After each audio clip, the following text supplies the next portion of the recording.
તાપી જિલ્લાના સોનગઢ નગરની અંદર ભારે પવન અને વરસાદને કારણે જૂના ગામ ખાતે પારેખ ફળિયાની અંદર મંદિર પાસે ઉમરાનું ઘટાદાર વૃક્ષ ધરાશાય થયું।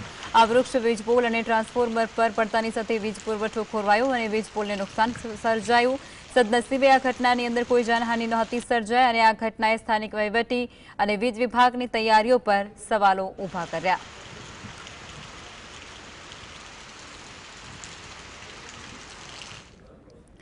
તાપીના વ્યારા શહેરની અંદર ભારે પવન અને વરસાદને કારણે ચંદ્રલોક સોસાયટીની અંદર વૃક્ષ અને વીજપોલ ધરાશાય થયા અને જેના લીધે સોસાયટીનો માર્ગ બંધ થયો। આ ઘટના દરમિયાન આસપાસ કોઈ વ્યક્તિ ન હોવાને કારણે જાનહાનિ ટળી।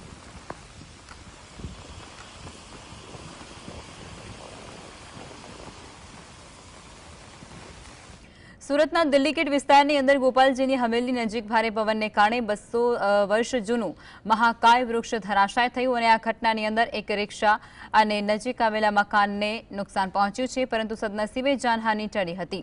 ઘટના સ્થળે નજીકની અંદર જ ભગવાન ગણપતિજીની મૂર્તિ બનાવવામાં આવી રહી હતી, જેને લઈ અને કોઈ નુકસાન નથી સર્જાયું। ઝાડ ધરાશાય થતાની સાથે સ્થાનિકોની અંદર ચિંતા વ્યાપી અને નુકસાનનું મૂલ્યાંકન કરવા માટે સ્થાનિક વહીવટીતંત્ર દ્વારા તપાસ શરૂ કરાઈ।